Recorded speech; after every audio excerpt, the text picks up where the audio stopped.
Så har der været folketingsvalg, og klokken er blevet 20.00 nu, og alle valgstederne er lukket.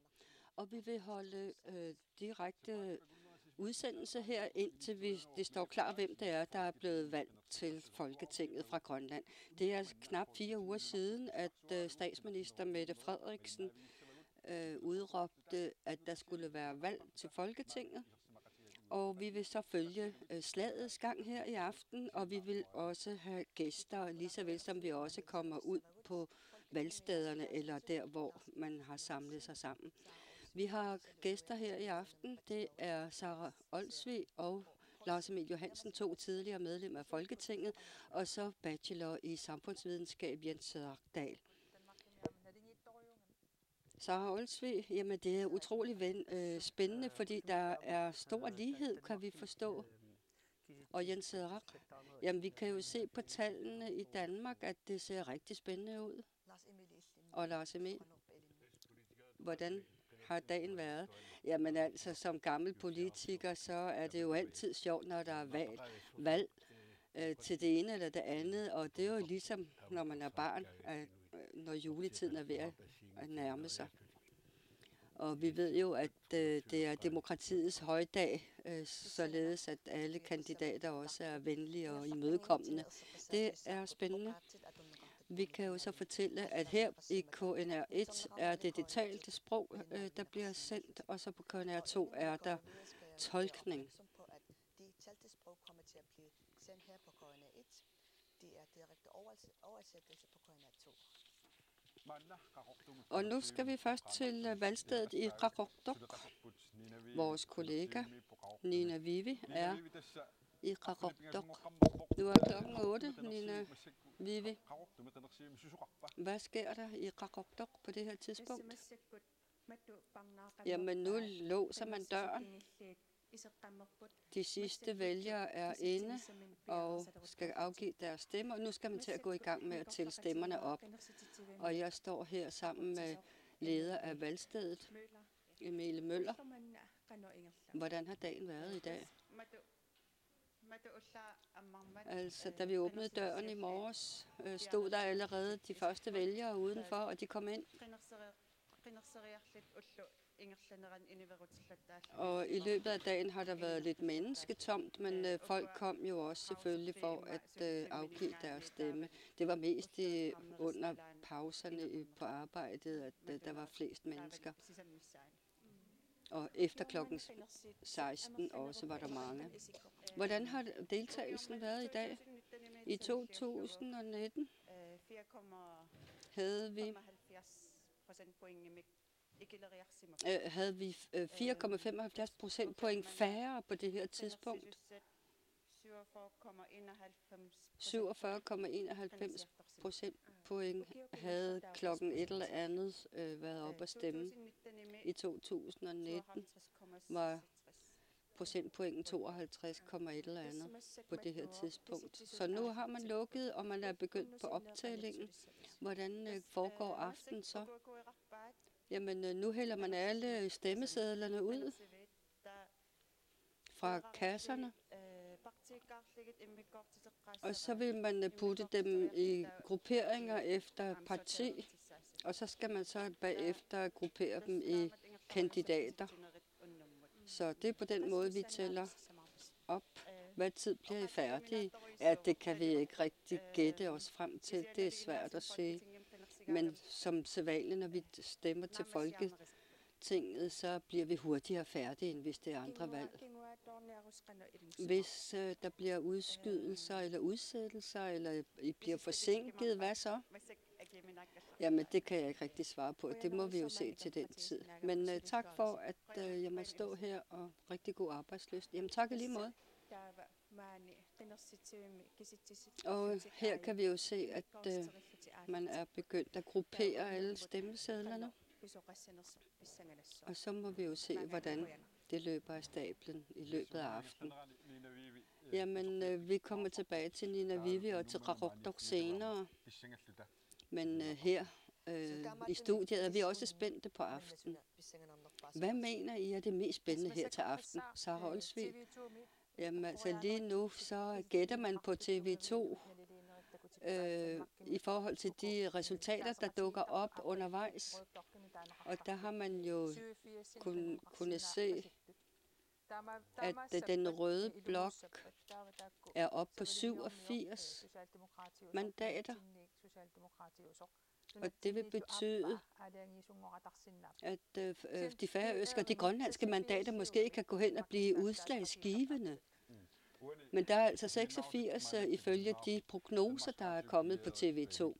Her kan vi se, at den røde blok, så at sige, har opnået 86, siger prognosen. Og det er på 98,3% af de optalte stemmer. Og så har vi jo så er der selvfølgelig 2 mandater fra Færøerne og også 2 fra Grønland. Så det er et spørgsmål om, hvem der bliver valgt fra Grønland, der blandt andet vil give udslaget for, hvem det er, der kan danne koalition, eller ikke kan danne koalition. Men Moderaterne, de er jo blandt andet også i den blå afdeling, så kan de jo sådan set gå hen og blive til 89 mandater. Og så kan de komme op på 90. Så på den måde ville de kunne få mønstret et flertal. Lars Emil, vi ved jo ikke, om det er den røde afdeling eller den blå afdeling, der bliver valgt ind fra Grønland. Men hvad kan du sige i forhold til de her prognoser? Altså, vi mener, at færøske mandater kan blive udslagsgivende, og vi håber, at de færøske partier er parate til det, hvis det er, at de skal blive udslagsgivende. Det er meget, meget sjældent, at det sker. Men jeg mener, det var i 1971, dengang, at Moses Olsen blev valgt fra Grønland. Der stod det også meget lige mellem den højre og venstrefløjen i Folketinget. Og det var dengang Jens Otto Krag blev statsminister. Og dengang så sagde Moses Olsen, at han var til at snakke med fra alle partiernes side. Og hvad så? Hvad skal man så snakke om? Og hvor skal man snakke? Jamen, der havde han sagt, Moses Olsen, at så skal man lave regeringsforhandlinger i Nuuk. At det var lidt sjovt at sige dengang. Men altså, hvis de grønlandske mandater kan samarbejde med de færøske mandater, så kan de altså gå hen og blive ret meget udslagsgivende. Men altså, nu skal vi jo se på de her prognoser. TV2 prognoser siger én ting, mens Danmarks Radios prognoser siger noget andet. Så det kommer an på, hvad det er for en tv-kanal, man ser på i forhold til, hvad man vil gætte sig frem til i forhold til prognoser, der bliver vist. Jens Hedder, hvad mener du om de prognoser, vi ser fra Danmark? Jamen på samme måde som de andre siger, det er vigtigt, at man kan indgå i en forhandling og også være i forhandlingsposition. Og især hvis Mette skal blive statsminister igen, så kommer det jo an på, hvad det er, hun vil tilbyde, og hvad man kan opnå under forhandlingerne. Altså, hvis der kun er et enkelt mandat til forskel, jamen så bliver det jo en tilspidset situation i forhold til, hvem det udslaget kan gå hen og blive til fordel for. Så det kommer jo an på de færøske, selvfølgelig. Så hvis det er, at man skal være udslagsgivende fra Færøerne eller fra Grønland også, så må statsministeren selvfølgelig henvende sig. Men vi ved godt, at Mette Frederiksen er rigtig god til at forhandle. Hun er ekspert til at forhandle de her ting. Men vi ved jo, at i politik kan alting ske, og det kan jo også være, at andre partier forsøger at positionere sig ved at tilbyde et eller andet. Sara? Hvad ville du gøre, hvis det var dig? Eller dengang?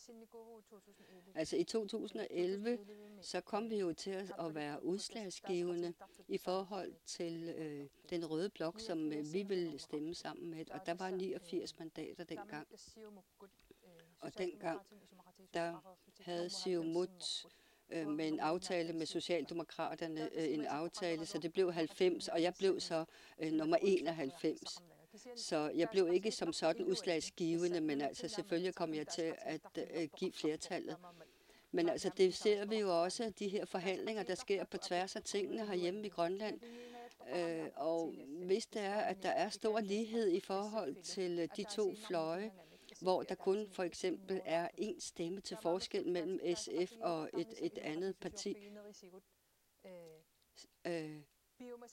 så kan man jo selvfølgelig komme i en position, hvor man kan kræve noget mere og gøre sig selv dyrere, han har sagt, og i forhold til, hvad de andre kunne gå med til selvfølgelig. Men altså, det var blandt andet det, der gjorde, at jeg kunne få de forskellige udvalgsposter, som jeg kunne opnå dengang, og nogen synes måske, at jeg fik lidt for mange udvalgsposter, men altså, det var jo det, der skete. Men altså, i 2011, så havde vi altså også ellers en udslagsgivende position, men det blev ikke udnyttet dengang. Jamen, det er også det, der gør, at det bliver spændende her i aften. Ja. Altså, de to, der skal vælges fra Grønlands side til Folketinget, dem vil jeg gerne opfordre til, når de kender resultatet i Danmark, at de to folketingskandidater fra Grønland snakker sammen i forhold til, hvis det er, at de skal være med til at give udslaget for et flertal. Jamen, så kommer det jo så selvfølgelig an på, om det er to fra den røde blok, der bliver valgt fra Grønland, eller om en fra hver blok. Lars Emil? Vi kan jo se på Facebook, at mange har meldt ud, at hvis det var, at du havde stillet op til folketingsvalget, så ville du måske nok blive valgt. Altså, hvad tænker du? Altså, jeg har jo været politiker næsten hele mit liv.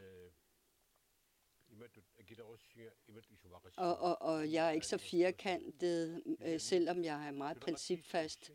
Men altså, hvis det er, at jeg skal samarbejde med nogen, så skal man fremlægge, hvad det er for nogle ting, man ønsker at opnå. Men altså, det handler også om, hvordan og hvorledes man har bundet sig til for eksempel danske søsterpartier, for eksempel. Altså, jeg regner der med, at man skal indgå i forhandlinger, selvom det er Socialdemokratiet, og selvom de bliver valgets vindere. Altså, og så er det jo op til dem ligesom, om det skal være en rød regering, eller om der skal noget blåt ind i. Men jeg mener, at det er vigtigt, at de grønlandske folketingsmedlemmer, der bliver valgt, også de færøske, burde positionere sig og gå sammen i en nordatlantisk gruppe, således at de kan være med til at udgøre et flertal eventuelt i en regeringsforhandling. Jens Erik? Med hensyn til de politiske forhandlinger, så er det jo noget, man starter op med.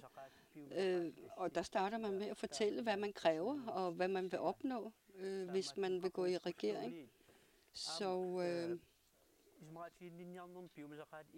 Så vi ved også, at der er flere krav, som er meget politisk vægtede og på den måde ikke kan afvise, lige så vel som der kan være andre områder, hvor man sagtens kan forhandle sig frem og tilbage.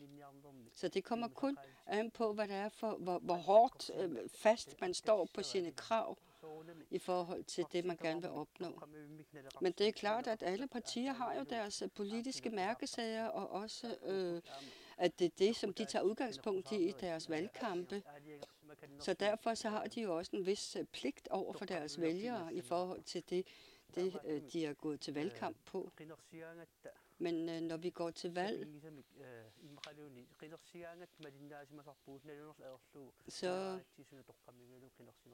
så ofte så ved vi jo godt, hvorfor vi stemmer på en bestemt person. Og nu skal vi til Danmark en tur, og man er snart færdig med optællingen i Danmark. og det er vores kollega Helle Nørrelund Sørensen, vi har kontakt med her direkte. Helle Christiansborg, mi butit, Danmark kim pisutseqanerippat. Tässä pissanganartu pilupilussuuvok. Tässä TV2 aallakaatitsinera isiginnaarpara.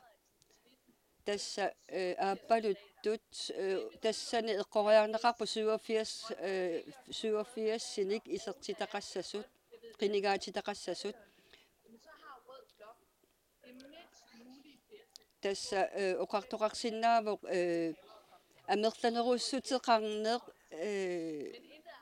mikinerpaaq immaqa anguneqarsinnaasasoq kalaallit qinersisaat paasinarsippata qinersimasaat paasinarsippata.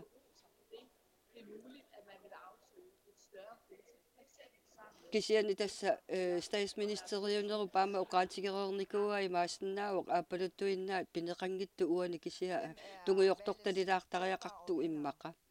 Kikku ajugaassuuppa kikku ajorsartuuppa tanmakkimi. Tässä massak oqaatigineqarsinnaangilaq. Tässä erseqqerissumik amerlanerussutеқартуни takusaqarsinnaangilangus massakkut. Kisiani tässä socialdemokrati tassaap anginerpaajusut.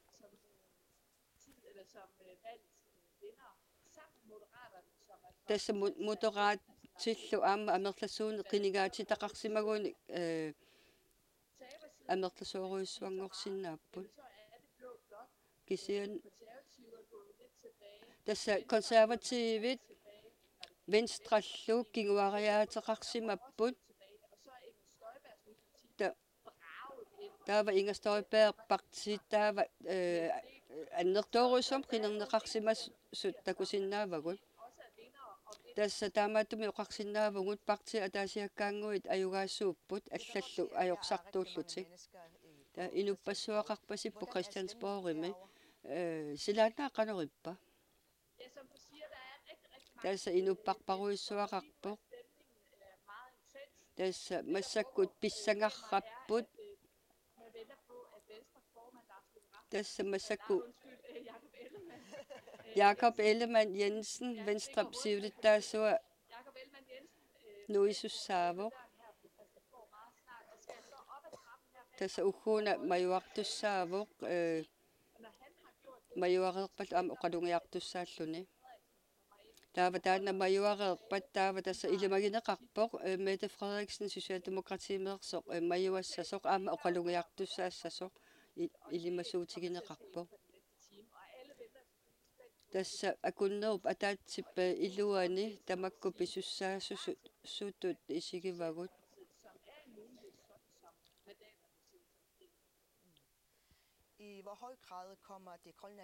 Tässä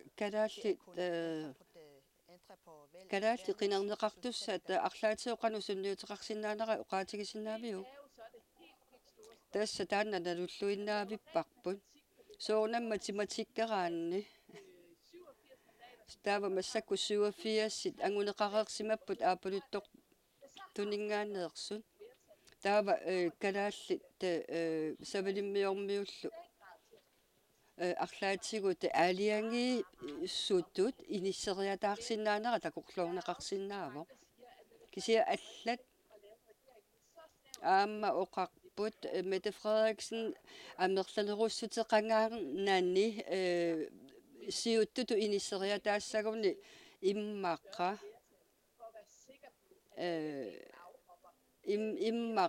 nangiarnarpallaarsorinarsinnaavoq. Taamaattumik арлаатигу пиффистакутиккумаарпаа илумут тугуйорторталинник илалертариақассанерсу ималуеққануп писсанерсут таскинерсисартутта оқареерпут таава уллутуллиуттут қиниккат қануписсаппат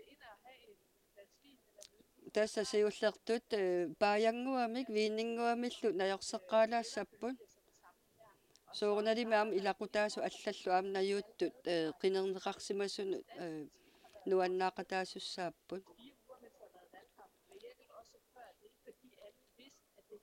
tassa sapatakunnerni sisamaannarni qineqqusaartoqarpoq taamaattumik улупаарфиусимасу пиккунартарсиорфиусимасу массаккоqaangiuppo тасса qaqunguunaalakkarsuisuqatigin pilersittisuqarsinnaanersu naluarput Helena Sørensen quanaruissuaq unnuk naalluariu aamma illit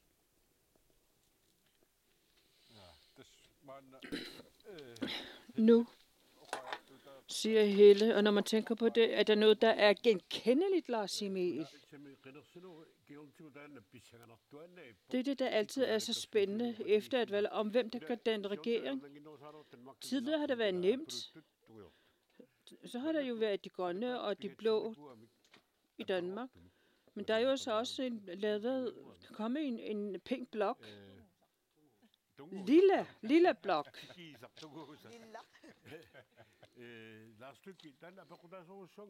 Det er jo blevet et stort spørgsmål. Det røde og det hvide, når man kigger på dem, det røde er 86-87, og de andre er 73 stykker. Så kan man se, hvem der har rådene. Men der er ikke nogen, der kan komme i flertal. Det store spørgsmål bliver jo Lars Løkke, Venstres tidligere formand for Venstre, føreren for den blå, om der kan danse en regering uden de blå.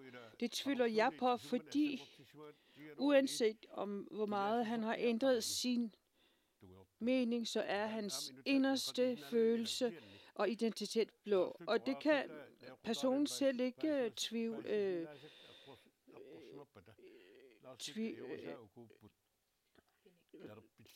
kan ikke glemme det. Sådan er det vel med gamle politikere. Dansk Folkeparti og de nye borgerlige. Hvis de ikke er med, så kommer de også i mindretal.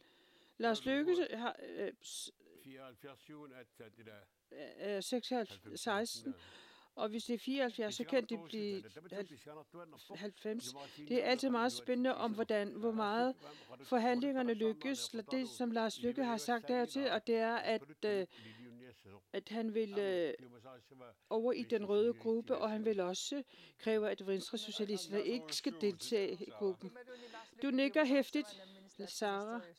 Eller også vil Lars Løkke kræve, at han vil være statsminister, og jeg tror ikke helt på, om han ikke har ønsket at være statsminister. Når man kender ham lidt, så er han jo sådan. Sådan er det jo, han er. Man kan jo godt sige, at Lars Løkke tager chancen og laver en kæmpe strategi, og han har tænkt grundigt over, hvordan det kan komme til at stå til nu. Og hvis de skal være 87, så vil de 3 mandater fra Nordatlanten være røde, og hvis det ikke skal ændres, så bliver det 90. Og når man tænker på, som Lars Emil siger, så er de nordatlantiske mandaters, at de dannes, er meget vigtigt. Det er ikke der ikke skete i 11. Hvis vi havde slået os sammen, så havde vi haft meget mere pondus. Og dengang, der var der også en socialdemokrat, der blev valgt fra Færøerne. Vi havde individuelle forhandlinger, og vores evne til at påvirke har været meget. Vi har en mulighed for at slå os sammen. Og hvis det kun bliver 86 dem, der stemmer sammen fra den venstre side, der er meget tekniske aftaler med hensyn til at stemme sammen. En minutiøs procentdeling. Og når der er valg til udvalg, placering af udvalg, så vil 3 mandater have været mere værdi end et mandat. Så vil vi blot opfordre til, at om det bliver nordatlantisk gruppe, eller hvad det nu kommer til at hedde, at man allerede har en aftale. Hvis der findes sådan en, så vil man jo med en aftale i forvejen, også sammen med Færøerne, tage til Folketinget med meget mere magt. Du har jo ikke været politiker, Jens Søder. Hvad er det mest spændende nu? Altså før valget sagde Lars Løkke Rasmussen, at en bred regeringsdannelse er noget, som den første nævnte, men som de gamle politikere siger, så siger Lars Løkke, at altså han kalkulerer alt til fremadrettet, og det er det, hans valg har gået på, og han ved også, om hvad han kan kræve, hvordan og hvorledes tallene det står, og om hvor lidt han kan hive eller komme på de pladser, så det er uhyre vigtigt, at når tallet ser sådan ud, at der med hensyn til vores valgte her, og de andre, og dem fra førerne, det kommer til at være en meget stærk gruppe.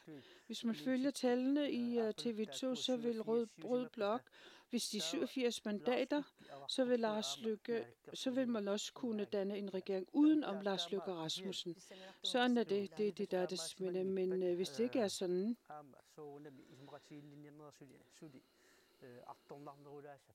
så vil forhandlingerne nok være mere hårde. Mens vi sidder, så er vi allerede blevet så varme.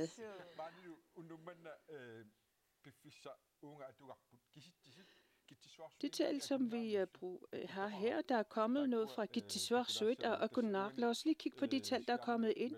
Vi kan se det på skærmen, om at der i Gitti der har 52% af stemmerne valgt på Nadaraq, at der er 19% demokrati, 14% Siumut, 10% Inuit Ataqatigiit, 5% og løsgængeren 0%, som ja. Gitti Sara. Resultatet fra Gitti er det forbavsende? Er det overraskende? Både ja og nej. Men det er mærkbart, at Nadaraq har fået et massivt valg. Det er spændende om, hvem det er, der har fået så mange vælgere. Hvem fra Nadaraq har fået så mange stemmer. I Diskobukken er der deromkring, så plejer Inuit Ataqatigiit også stå godt, så det er spændende om vi skal lige se på Gunnar, om hvad tallene siger der. Gitti Folkene, de vælger jo også forskelligt, ikke? Her er Gunnar. Siumut får 39% af stemmerne, Inuit Ataqatigiit 27%, Nadaraq 23%, Atassut 8%, Demokraterne 4% og løsgængere 0%. Lars Emil, du rakte hånden, da vi var kommet ved Gitti. Jeg vil blot sige, at det er utvivlsomt, så er der en tendens om, hvordan det går. Det er jo afhængigt af, det vil være mærkbart, hvor man er henne, og han siger nok, som man var formand for Naalakkersuisut og for Siumut. Nu er han kandidat for Nadaraq, og det er jo også noget, man skal lægge mærke til. Tidligere gik vi til valg til Folketinget på, fordi vi taler dansk. Hans Enoksen går til valg uden at kunne tale dansk, så det bliver meget spændende om, hvordan de forskellige valgsteder reagerer på det. Og med Gitti og Gunnar ligger sådan som partierne ligger der, som det plejer næsten at gøre. Men med hensyn til Gitti, så vil der sikkert dukke noget, der ligner det. Nu kan vi også se tal fra en Siumut for 45%, Atassut 14%, Nadaraq 14%, Inuit Ataqatigiit 12%, Demokraterne 10% og løsgængeren 0%. Samarbejdspartiet 0%. I nærværende folketingsvalg. Hvad tænker du på med hensyn til bygdernes impact? Der har været lidt flere opstillere i forhold til tidligere år til Folketinget, og dem, der også træder smukt frem og flot frem. For eksempel Arnau Jeremiassen, synes jeg, gør noget meget klart og noget meget mærkbart. Det hun siger, det er noget, som man har lagt med, fordi hun træder frem fra Atassut. Og i Narsut er det nok også en af grunde til, at hun har fået godt, at Atassut har fået godt. Så jeg er meget spændt på, hvordan Atassut kommer til at tro, og jeg regner med, at tallene bliver lidt mere spredte end vanligt. Det, der er mærkbart med hensyn til de 3 bygder, er, at Inuit Ataqatigiit er gået tilbage. Hvad tror I, det skyldes? Er det en speciel årsag? Det er også det, sådan, I ved ikke om, hvor meget det angår et folketingsvalg med hensyn til Aaja-Chemnitz Larsen har sagt fra folketingstaler stod og har sit spørgsmålstal ved bygderne. Det er jo kommet frem under valgkampen, og det synes jeg er meget farligt, og at man kunne lige tage en bid af ordene og fremlægge det, og sådan er det jo så de sociale medier.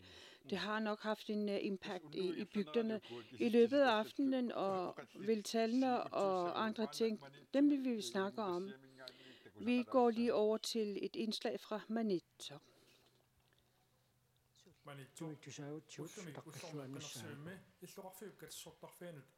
Ved valget i dag har indbyggerne haft mulighed for at vælge den kandidat til Folketinget, som de ønsker at vælge. En af de vælgere, som vi har mødt, snakket med om, hvad de håber. Jeg håber, at det ligesom, at hun vil arbejde for Grønland, for hele Grønland, og jeg har valgt, og jeg har stemt, og jeg håber, at det kommer til at køre godt med sundhedsvæsenet. Det er mit største ønske til mit valg. Jeg har stemt, og jeg håber, at vedkommende, jeg har stemt på, kommer ind. Jeg har stemt.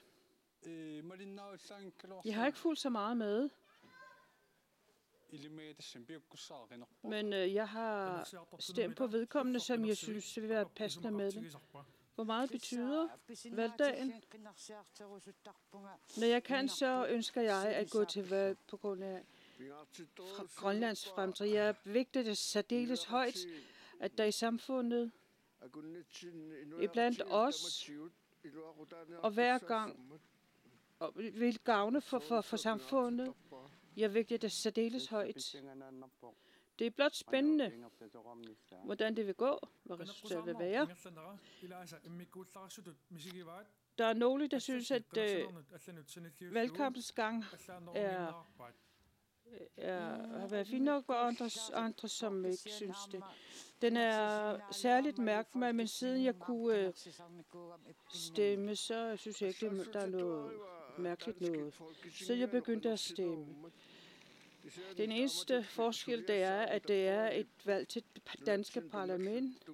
Der er jo også arbejdsopgaver, som særdeles har et stor berør med Grønland, med mange ting, som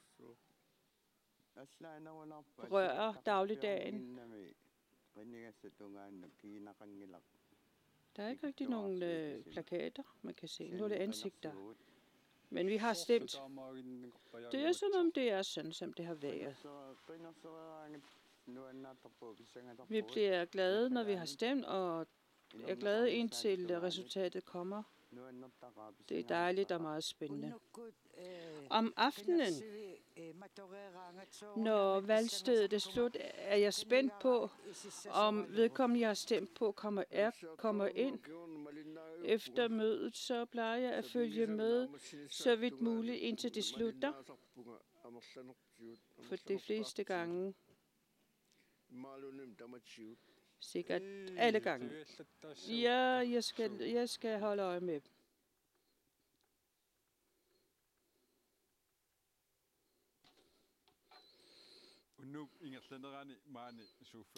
I løbet af aftenen skal vi også have gæster her ved Sofa. Ruben, i aften er gæsterne, de første gæster, er Shafa og Lisbeth Lynge. Jeg vil gerne fokusere på, at Lisbeth Lynge, du har været med i mange år i KNR.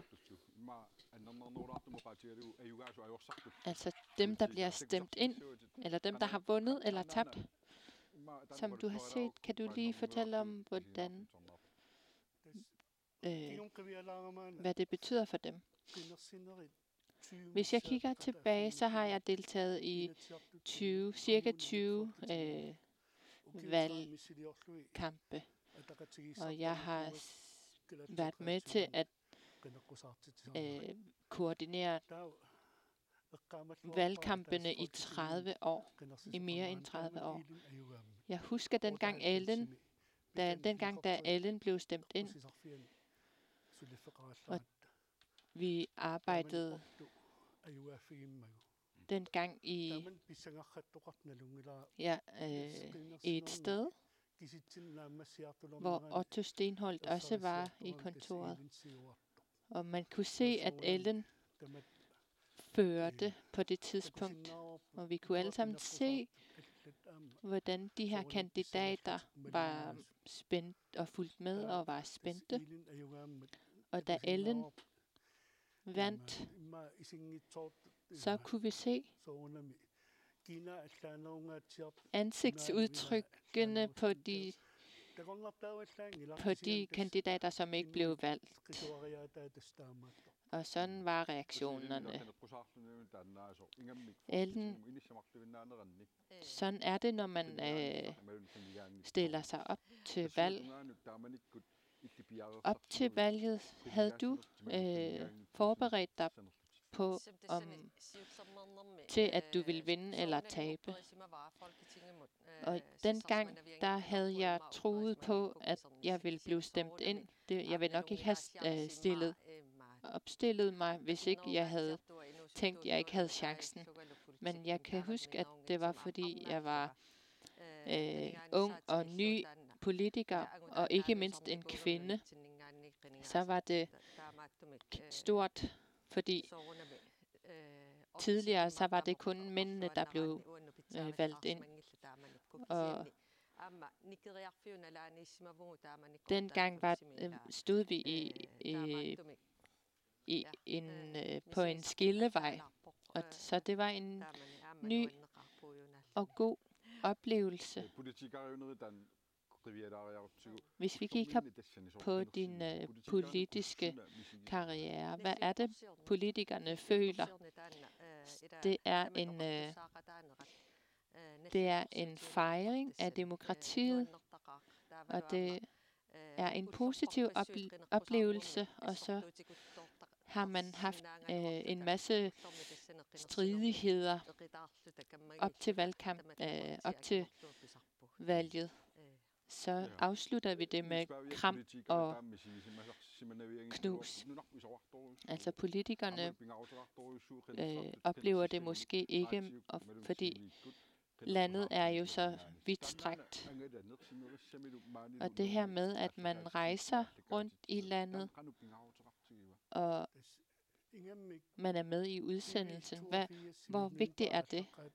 I 1982, den 1. november, da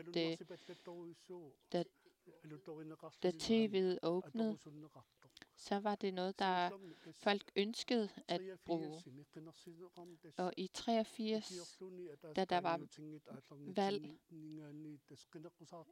altså knap et år efter, der var kommet tv, så viste vi det på tv, udsendte vi det. Dengang var valgene forskellige, hver for sig.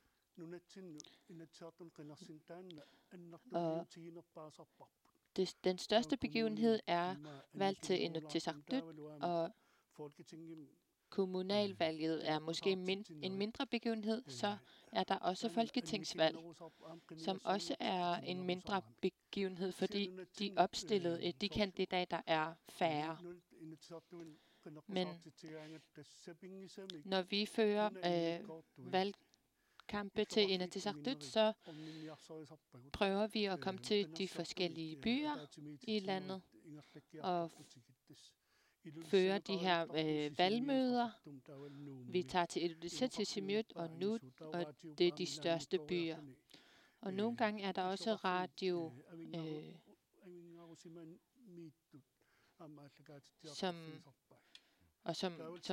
som udsendes fra de her mindre bygder eller byer. Så er der også studiedebatter, tv-debatter. Og dengang prøvede man så vidt muligt at holde dagsordenen på de ting, som kandidaterne gerne vil komme med. Og de mærkesager, de har, hvis der er flere, hvis der er flere kandidater, så nogle gange skulle vi begrænse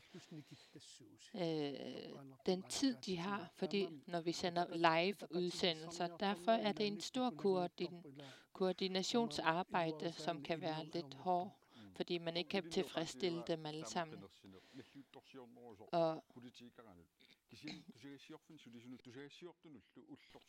Men den her dag, som er en festdag for politikerne, hvorfor er det for politikerne og journalisterne? Altså, det er vores ansvar at holde, så befolkningen kan følge med i politik, og det er jo befolkningen som politikerne, som skal servicere dem, og vi skal give dem mulighed for at kunne følge med. Og når det bliver meddelt, at der vil være valg, så ved vi allerede på forhånd, hvad der skal ske. Så starter vi med al den planlægning. Altså, så sætter vi også ambitionsniveauet. Så det er ikke det plejer ikke at være en overraskelse for os. Men altså, det her med, at landet er så vidtstrakt, er noget, vi ofte taler om, og for at finde ud af, hvilken udsendelsesmetode vi skal bruge. Og så har vi en gæst, som har været tidligere folketingsmedlem og direktøren for TV, KNR. Og så går vi videre til Dorthea. Værsgo. Så har vi vores kollega Noah Mølgaard i Rigsombuddet. Hvad er det, der sker derhenne? Vi kan se, at de er over i Rigsombuddet.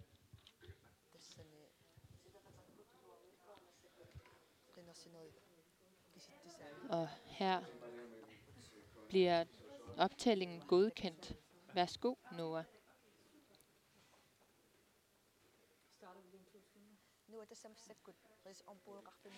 Noah, du er over i Rigsombuddet lige nu. Hvad sker der?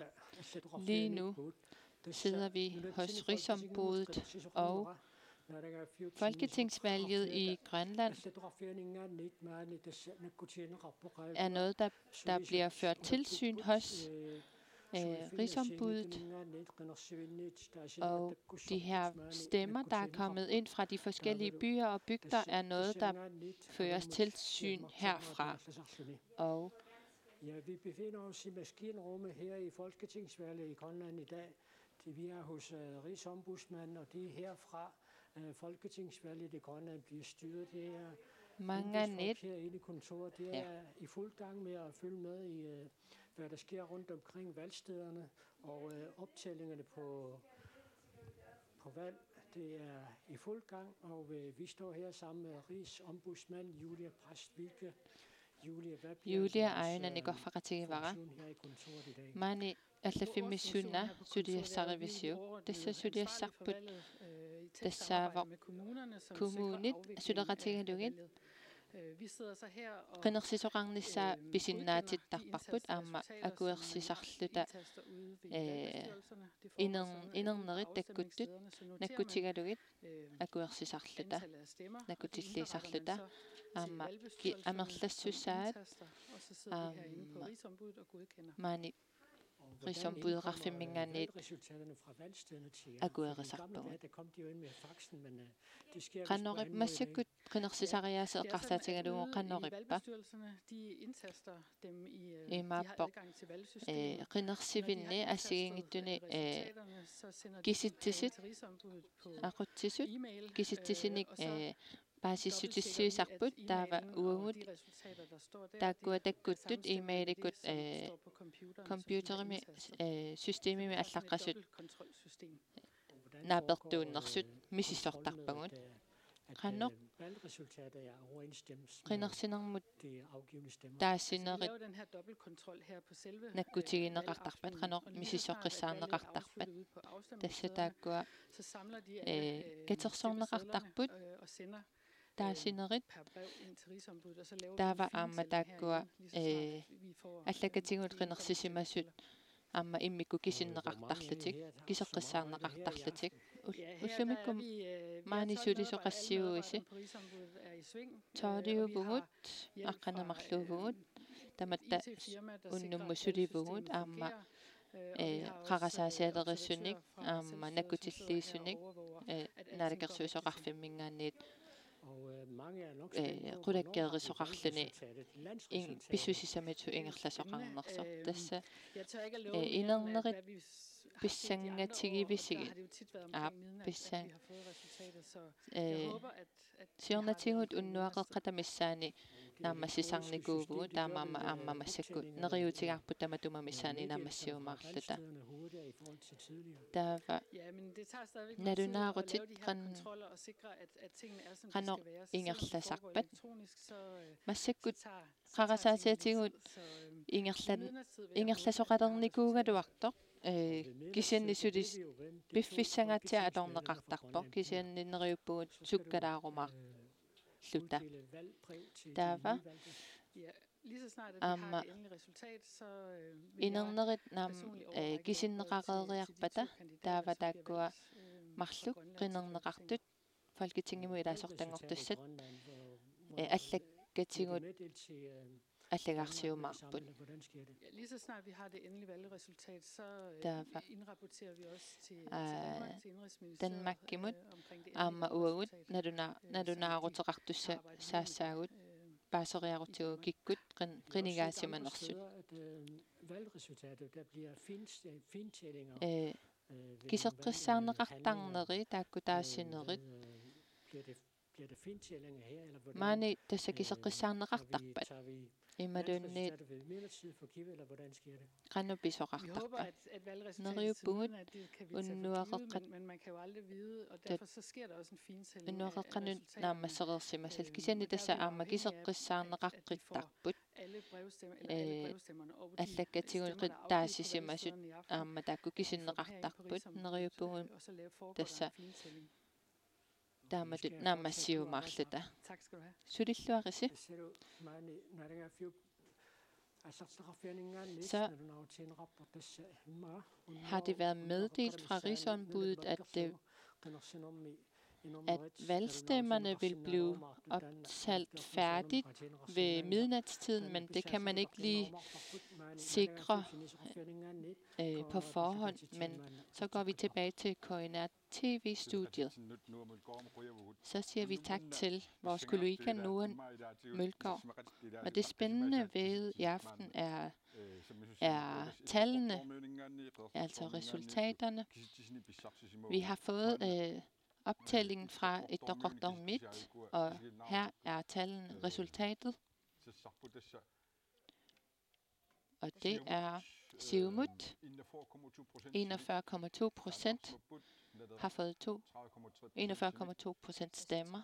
Naleraq, 30,3%. Inuit Ataqatigiit 17,6%. Demokratiet 5,9%. Atassut 3,4%. Og løsgængeren 0. Og her på højre side, der kan man se, at forskellen for hvordan det har været fra sidste valg. Og Siumut med plus 8% og så videre. Jens Sæderak, hvad kan du sige om tallene her? Da Hans kom frem, kom han frem med stor styrke med de her krav om at tale grønlandsk, at bruge det grønlandske sprog. Og derfor er det ikke overraskende, at bygderne, også fordi Hans Enoksen plejer at stå meget sammen med bygderne, støtte bygderne med. Men vi kan se, at Inuit Ataqatigiit er gået ned med 9%, og det kan være, at det er på grund af, at Aya er blevet, at hendes udsagn om bygderne har været meget udsat for kritik. Og det er som om, at stemmerne er gået til Naleraq og Siumut.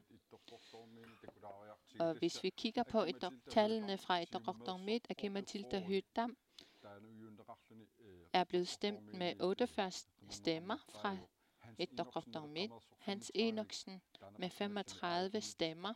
Aya Kimnit 12 stemmer. Og dem, der kigger på tv'et, kan se resten af tallene.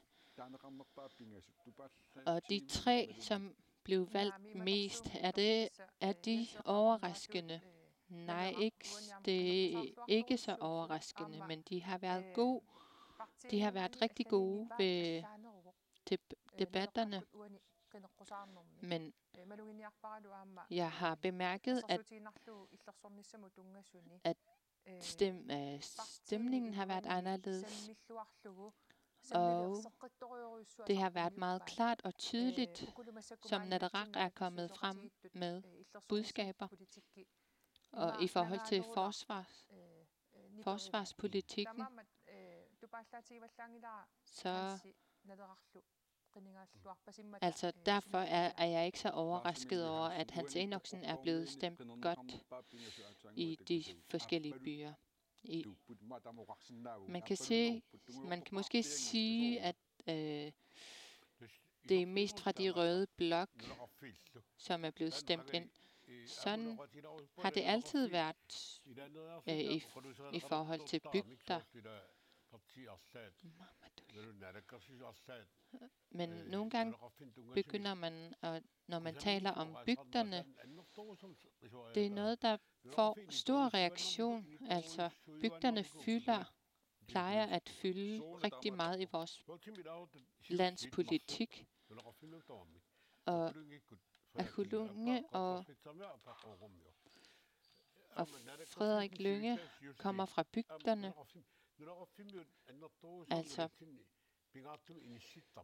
Altså bygderne, dem som kommer fra bygderne, kommer til at have stor betydning i politik. Og Hans Enoksen kommer også fra en bygd. Og altså, det er sådan, at folk i kysten kan bedre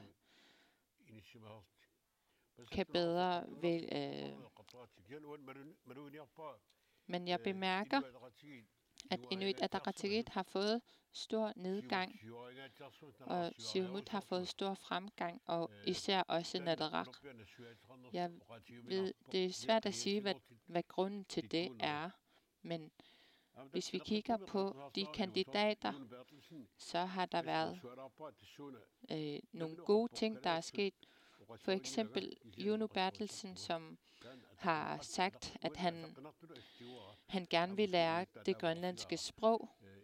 Det er noget,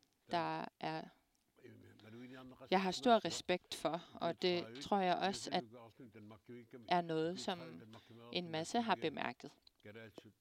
Og det er sådan nogle ting, der spiller med. Nu skal vi til Qeqertarsuaq, og der kan vi se, at det er også Siumut, der er i førertrøjen. 106 stemmer, og de har fået 10% flere stemmer sammenlignet med sidste folketingsvalg.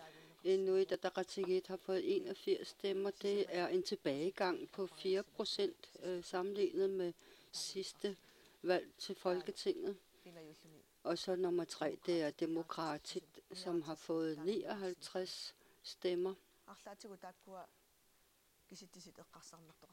Er der noget at sige i forhold til de tal, vi kan se her, med hensyn til dem, der har fået fremgang? Siumut 10%, og så Naleraq plus 4%, og så løsgængeren har også fået 2 stemmer. Hvad kan man sige på den baggrund? Jens Haderak. Altså, det har, Qaqortarsuaq har jo været en Siumut højborg tidligere, selvom valget til Inatsisartut har betydet lidt tilbagefald for Siumut, men de har haft en rigtig god valgkamp, kandidaterne. Og løsgængeren har også under valgkampen kommet med forskellige løfter i forhold til de svageste i samfundet, og dem har hun taget meget udgangspunkt i under valgkampen. Det har været mærkbart. Lad os se, hvordan personfordelingen ser ud i Qaqortarsuaq. Indtil videre er det kun 48% af stemmerne, der er talt op, men Agi Mathilda Høgh-Dam har fået 95 stemmer, Inuit Ataqatigiit Aaja Chemnitz 72, Anna Wangenheim 58 og Hans Enoksen Naleraq 38 osv. Anna Wangenheim, kan man sige, at hun er en af de 3, der har fået højst score, og hun kommer fra den blå afdeling, så at sige. Jamen uanset hvad partifarve hun har, så har Anna Wangenheim altså haft en utrolig flot valgkamp. Hun er troværdig, og hun lyder ærlig, og hun har haft en tilgang i valgkampen, som den vi kender fra Lars Løkke. Altså vedkommende, hun har vidst, hvordan hun skulle fremstå, og jeg mener også, at hun har rækt hånden frem til samarbejde i forskellige områder. Og for eksempel var hun også klar i mailet i forhold til, at det er nødvendigt at genetablere Nordatlantiske Folketingsgruppe. Den talte hun om rigtig meget under valgkampen. Så vi har 3 kvinder, som kandiderer til Folketinget, hvor man kan sige, at de 3 højeste score, som kvinderne har, det er, at stemmerne måske flytter fra den ene til den anden til den tredje og frem og tilbage igen. Altså, det er Agi Mathilda Høgh-Dam, Aaja Chemnitz og Anna Wangenheim, der er tale om her, som de 3 kvinder, som har den højeste score indtil videre. Altså, den her fra Qaqortarsuaq, Sara Olsvig. Det er ikke noget, der overrasker mig med det her resultat. Jeg synes godt, jeg kan se et mønster hos vælgerne. Og hvis man har fulgt med i valgkampen, så kunne man måske gætte sig frem til, at Anna Wangenheim for eksempel vil få en høj score. Så jeg er enig i Lars Emil om, at Anna Wangenheim har scoret rigtig godt på, at hun har forholdt sig til et emne, som hun så har dyrket og beskæftiget sig rigtig meget med i detaljer også, og det har hun også stor viden om, også faglig viden. Lad os se nogle andre tal. Vi skal se nogle fra Qatsigiannguit, og her kan vi jo så også se, at der kun har været halvdelen af stemmerne, som er vælgerne, der har været op at stemme.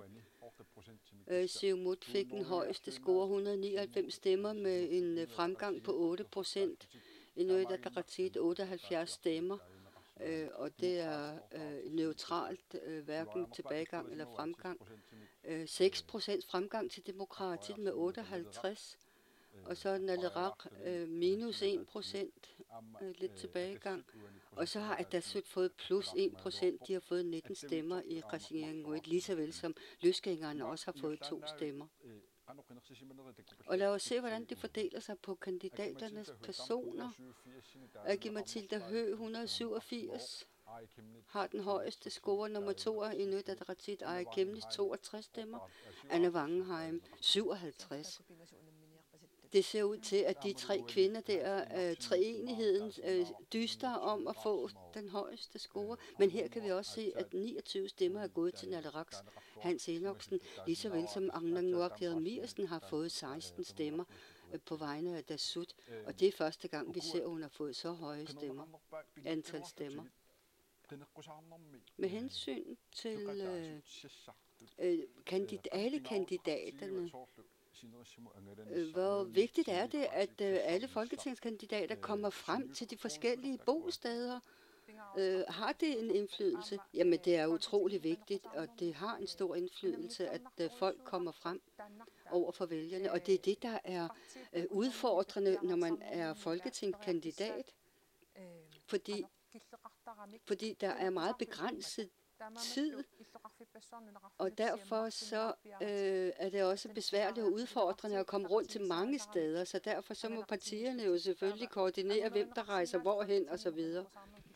Så det er meget, meget begrænset, hvor meget man kan komme ud på kysten, når vi er i valgkamp til Folketinget. Så det er meget udfordrende, da tiden ofte ikke er særlig lang. Så det er noget andet, når vi vælger til Inatsisartut. Jeg ved ikke om... jeg synes også, at tallene i Qasigiannguit ligner noget, vi har set tidligere. Bortset fra, at Demokratisk Anna Wangenheim har fået et meget højt stemmetal. Nu, hvordan har Inuit Ataqatigiit det, måns tro, når vi ser på tallene her? Birgit B. Kleist, du er hos Inuit Ataqatigiits samlingssted. Hvordan er stemningen? Klokken er 9. Og man åbner dørene i Qatarsuartarfik forsamlingshus i Nuuk, så folk er begyndt at komme ind. Og så har jeg Angutar Lybert Christensen her, som er arrangør. Hvordan vi afvikler aften? Jamen, vi har åbnet dørene, og alle er velkomne. Vi har musikerband fra klokken 9.30 eller 21.30, og der vil være salg af øl, vin og sodavand, og der vil også være nogle dørvogtere. Så vi regner med at få en hyggelig aften og følge med i de forskellige resultater, der løber ind. Så vi vil følge med i slagets gang.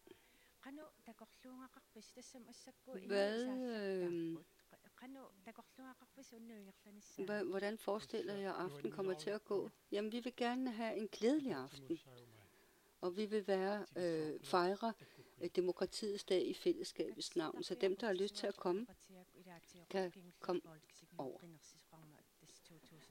I 2019, da vi havde folketingsvalg sidste gang, var der også en masse mennesker. Hvor har I lige så travlt den her gang? Ja. Ja, vi har haft travlt lige siden valget blev udråbt, men det er også dejligt og sjovt. Vi får meget ud af det. Har I nogle forventninger om, hvor mange mennesker, der vil komme? Jamen, det må aftenen vise. Jeg håber, at folk vil komme op og være med til at fejre tingene i dag. Vi siger tak til Angutar, og det er som sagt forsamlingshuset i Nuuk, hvor Inuit Ataqatigiit har deres fællessted, og dørene åbner klokken 21, altså nu, og man vil holde dørene åbne til klokken 01 i nat. Uden tvivl, så vil støtterne selvfølgelig komme ind i løbet af aftenen, lige så vel som kandidaterne formentlig også vil troppe op. Men tilbage til studiet. Det er en spændende aften. Og det er ikke blevet mindre spændende, efter at vi har kunne følge med i de forskellige prognoser, som Danmarks Radio sender og som TV2 sender. Og det ser ud til, at optællingerne i Danmark er ved at være færdige. Og det er Sara, der opdaterer og holder øje med det. Her har vi dem. Her.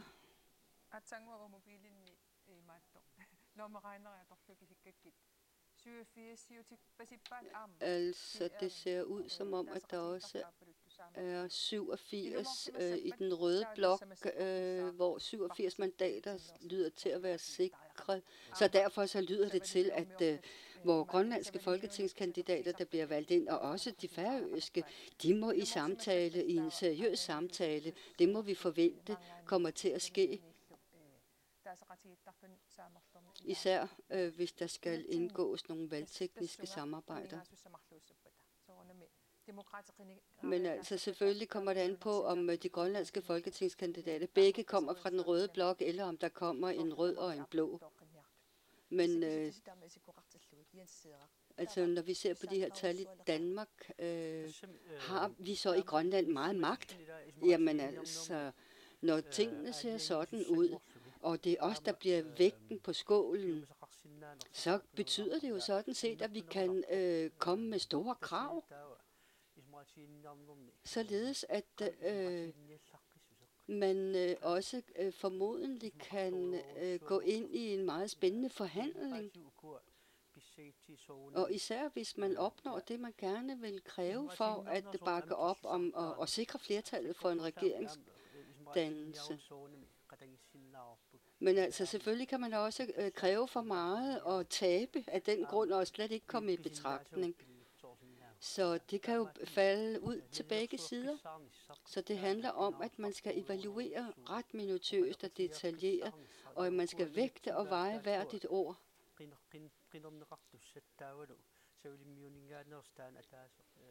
Så det kan jo godt gå hen og blive noget, hvor udfaldet ligger hos de grønlandske og de færøske, eller det ene af de færøske valgte folketingsmedlem. Hvis tallene her holder stik, men det ved Lars Emil også, hvor vigtigt det er i forhold til en selve forhandlingssituation, at man holder fast, og at man har sine principper i orden. Men selvfølgelig skal man også have nogle forhåbninger og forventninger, og også holde en lille kattelem åben i forhold til at være fleksibel i en eventuel en hård forhandling. Sara Olsvig, du har jo lidt erfaring. Nu ved vi jo, hvordan Danmark-valget eller stemmertallene ser ud. Når de bliver valgt, hvad sker der så? Jamen, nu har vi jo hørt, hvad Rigsombudsmanden har fortalt. Altså, man får et brev om, at man er blevet valgt. Og det er jo så din attest på, at du er medlem af Folketinget. Og hvornår er det så, man skal til Danmark? Og hvad er det, man skal arbejde med først, som Lars Emil var inde på? Altså, skal vi blive her i Grønland, således at dem, der vil forhandle med os, kommer op til Grønland? Altså, det er jo lidt sjovt at tænke på, fordi som regel så er det os, der skynder os at tage ned til Danmark. Men altså, nu kan vi jo se i prognoserne i Danmark, at den rød blok ser ud til at have sikret sig sit flertal, men altså, det kommer jo så an på de grønlandske og færøske stemmer. Selvfølgelig skal man jo så her fra Nordatlantens side, og især fra Grønlands side, sige, jamen hvad er det, vi skal positionere os på? Hvad er det, vi skal melde ud til medierne? Og hvad er det, vi skal holde tæt ind til os selv i forhold til den forhandling, vi eventuelt skal indgå i? Men det, der er vigtigt, det er, at man er velforberedt, og også, at man har masser af kontakter, og også i forhold til at være åben og tage bladet fra munden og fortælle, hvad det er, man ønsker at opnå, hvis man skal i forhandling. Lars Emil, du er en gammel ræv i politik. Med hensyn til at opnå statsministerposten, der har vi jo hørt, at der er forskellige Mette Frederiksen og flere andre. Hvad er det for nogle tanker, der går igennem den? Hvilke følelser oplever de her mennesker, som er blevet udråbt til at være mulige statsministerkandidater? Hvordan er det at være dem? Ja, de er lidt for unge i forhold til mig selv. Jeg kender dem ikke rigtig personligt. Men Ellemann, han er ved at holde en tale nu i Christiansborg. Altså, hvis det er et klart resultat, man har, så er det ligegyldigt, hvor man er den ene eller den anden. Så har man jo vundet. Men selvfølgelig, hvis man har tabt, jamen så skal man også erkende det og også ønske tillykke til den, der har vundet. Med hensyn til dem, der skal indgå i forhandlinger om regeringen. Med hensyn til forsvarspolitikken og udenrigspolitikken, så er det jo noget, der er et kernespørgsmål for Grønland. Og det har statsminister Mette Frederiksen jo også været ude at sige, at det er utrolig vigtigt, at Grønland er med, når det handler om Grønland og Arktis. Og vi har jo allerede hørt fra de grønlandske kandidater, at man peger på Mette Frederiksen, især fra den røde bloks kandidaters side. Ligesåvel som Sjøtur Skåle også peger på Mette Frederiksen fra Færøerne. Altså, det kan godt være, at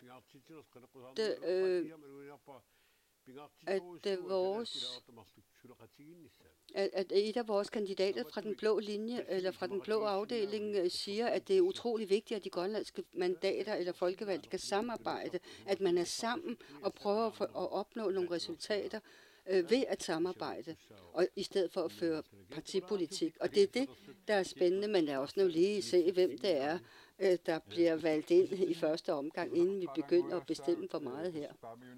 Lad os se tallene fra Bamyot.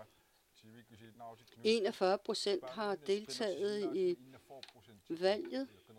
Det er langt under halvdelen. Siumut har opnået flest stemmer, dog med en tilbagegang på 2%. Inuit Ataqatigiit har større tilbagegang, men fået 80 stemmer. Demokratisk 75 stemmer, plus 10%, en stor fremgang. Naleraq plus 5%, og så 54 stemmer, og Atassut 12 stemmer, minus 1% tilbagegang. Lars Emil, vi kan jo se, at demokratiet er dem, som scorer virkelig højt, i Bamyot i hvert fald også, hvor det er på bekostning af Siumut og Inuit Ataqatigiit stemmer. Hvad er det, Bamyot har oplevet? Jamen, er det Anne Wangenheim, der har haft en effekt der? Ja, det ved jeg ikke. Jeg kender hende ikke personligt. Men selvfølgelig har jeg oplevet hende som naalakkersuisoq, og hun er veltalende, hun er velformulerende, og hun kan fremsige sin holdning og mening, så hun bliver forstået. Og plus, at hun ved, hvad hun taler om. Det kan man jo fornemme og mærke og høre. Hun snakker aldrig om ting, hun ikke kender noget til. Og her kan vi se personfordelingen af stemmerne. Siumuts Aki-Matilda Høgh-Dam 165, Demokratiet Anna Wangenheim 72, og så Aaja Chemnitz Larsen Inuit Ataqatigiit 71. Naleraq Hans Enoksen 48, Markus E. Olsen Siumut 12 stemmer, osv. osv. Så vidt jeg har fulgt med, altså Avia Kleis, som er fra Atassut, hende har vi ikke set. Men hende har vi slet ikke set under valgkampen. Jamen altså, hun har ført meget valgkamp på sociale medier, og hun har haft en masse annoncer, men hun har ikke været fremme som person til noget vælgermøde, så det er måske lidt underligt, fordi vælgerne vil jo gerne måske stille nogle spørgsmål til hende. Jamen altså, Sara Olsvig, sociale medier har en stor effekt her i Grønland. Altså, der er rigtig mange mennesker, som er brugere af de her sociale medier, og derfor så er det nærliggende for kandidaterne at benytte sig af at røre og gøre indflydelse via de sociale medier. Lad os tage en smut over til Siumutternes fællessted. Noah Mølgaard, værsgo. Noah Mølgaard, du er hos Siumutterne. Hvordan har de det? Hvordan er stemningen? Her vi er i Inusivik i Nuuk. Der er kommet lidt flere, efter vi kommer herind. Der bliver flere og flere, der kommer ind. Vi kan her se, at de hilser på jer.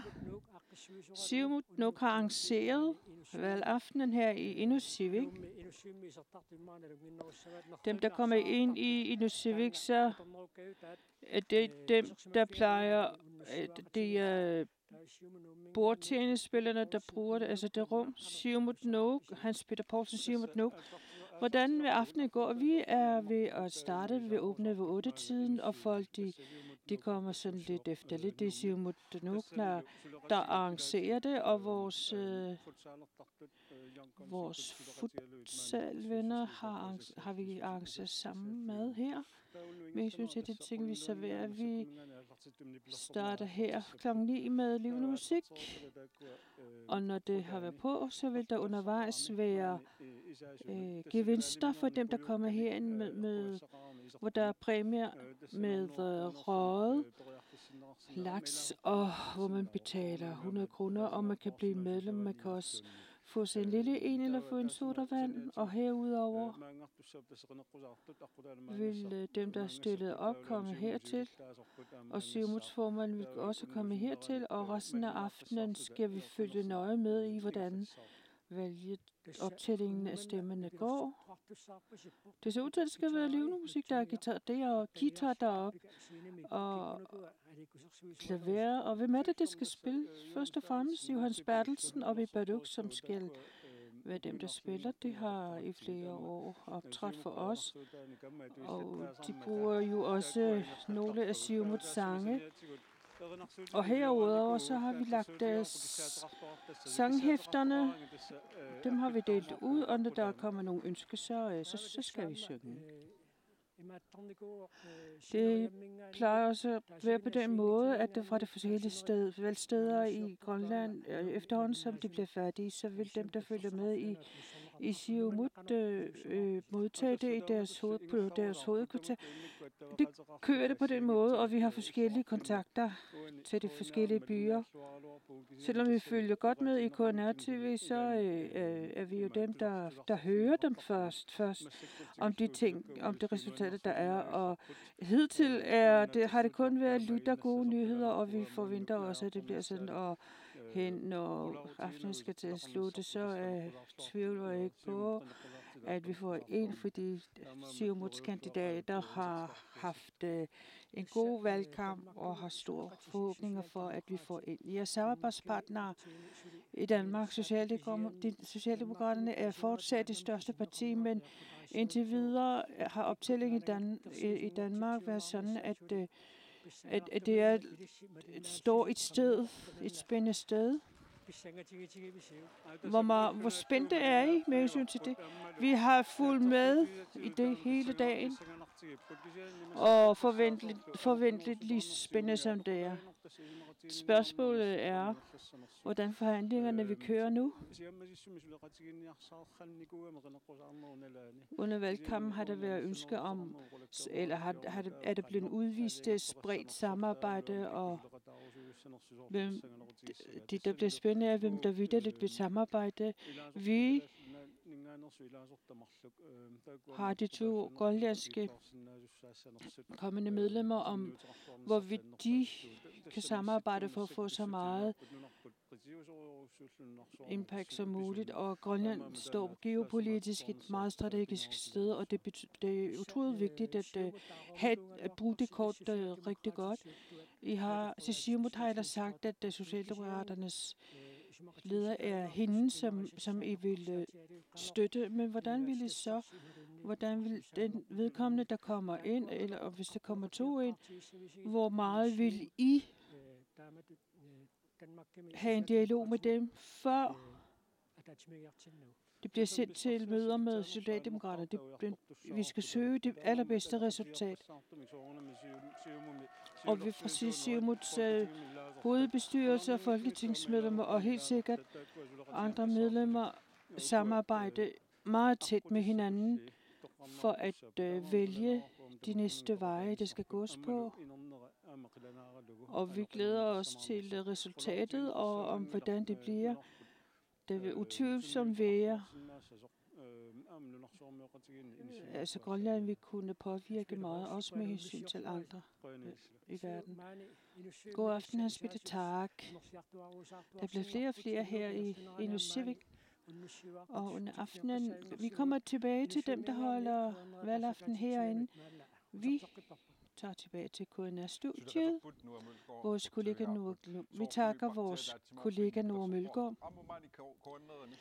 Her i KNR har vi også et band. Beningua og Kasper vil synge 2 sange. Det vil synge, at den er rapport og katinga taput baningor og Kasper. Vær så god.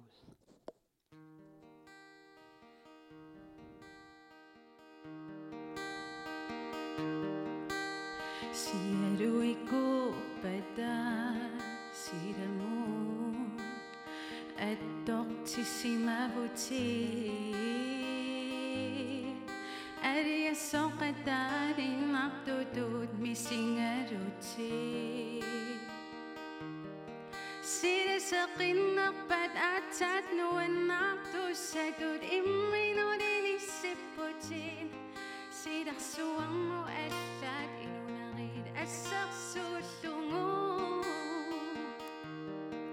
بوترادو أقبم إسيني ساقمناي دابا بوسي مسودومي ميسيني بوتي سيدب أقومتي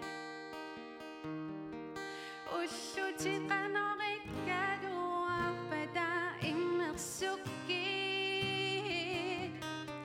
سيدب سواقا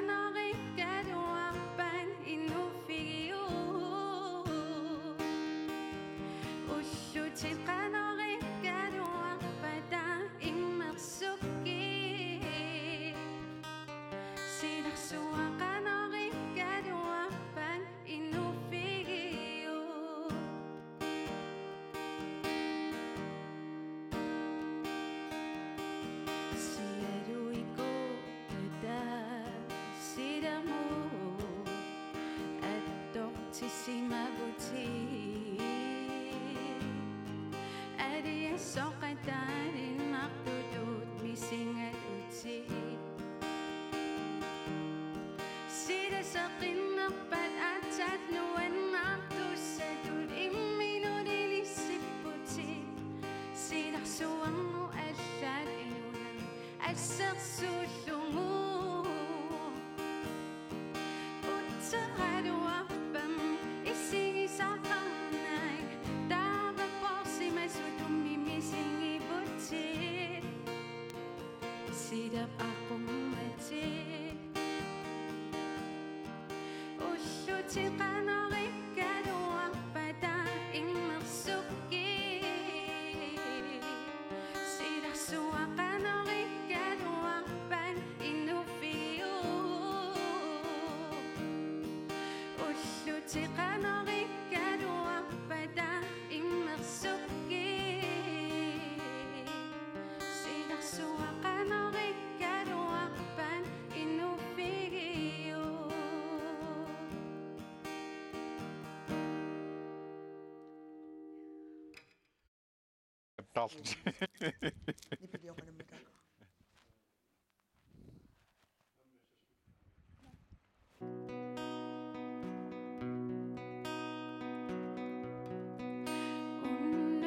Unnurissalluni qattungaqtorsidarsua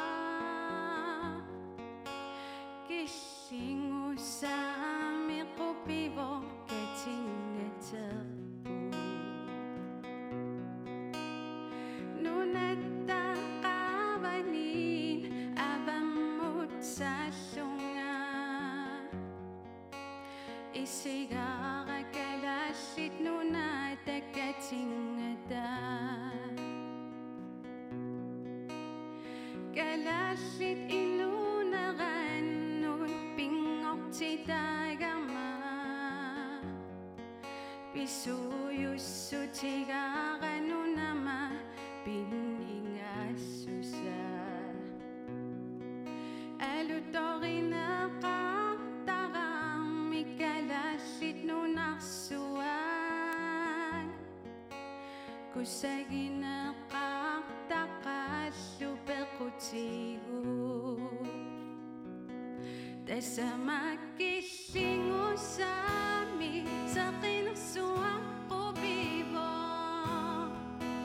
Apillerulorluni sumiluni takuku eqqayut nunanga Isigivammi katingata Ilasigukku ilassivan Kalallit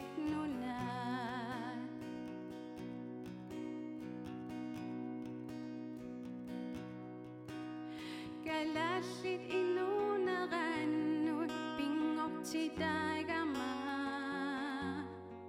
Pisuyussutigaranunama piningassusa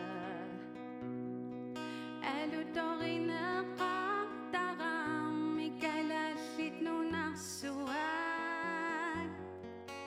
Kusagineqartaqallupequtigu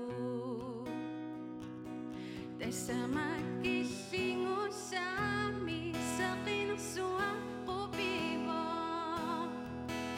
Appillerulorluni sumilunni takkugukku eqqagiuqnunaga Issigivammikatingata Idasigukku idassivai Kalallitnuna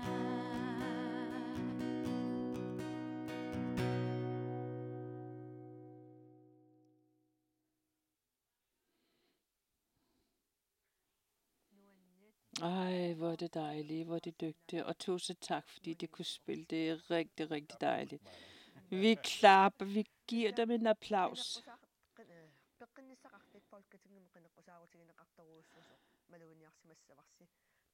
Sundhedsvæsenet har været meget på dagsordenen under folketingsvalget, og vi har talt med naalakkersuisut for sundhed om, hvad hun synes om det. Mimi Karlsen. Der har været meget fokus på sundhedsvæsenet som medlem som sundhedsminister. Hvad synes du om at høre det? Det føles meget som, at man har fået rigtig dejlige mange samarbejdspartnere, og når det kommer til Folketinget, så vil vi kunne samarbejde med dem, og man føler sig bestyrket i det. Hvordan regner du med at kunne samarbejde med dem? Som tidligere har meldt, så vil dem, der kommer til at blive valgt ind i Folketinget, så vil sundhedsforholdene, de kan henvende sig for at vide noget om sundhedsforholdene. Jeg forventer, at jeg regner med, at dem, der bliver valgt ind, at de første par dage efter de blev valgt, også vil kunne have et møde med dem. Der er nogen, der har talt om, at sundhedsvæsenet skal tilbage til Danmark. Er det realistisk? Det der med at få det tilbage til Danmark? Ja. Er det, du tænker på? Ja. Sundhedsvæsenet er vores ansvar i Grønland, og vi skal forsøge at klare vores ansvar i Grønland, og hvis der er et eller andet, som ikke passer, og det er egentlig sundhed, så er det vores opgave at få bragt i orden, og hvis vi skal få det bragt i orden, så kan vi også tage det via Folketinget, hvis det er muligt, ved at samarbejde. Vi skal simpelthen have et eget sundhedsvæsen, som vi har ansvar for, men det er ikke sådan, at vi ikke skal samarbejde med Danmark.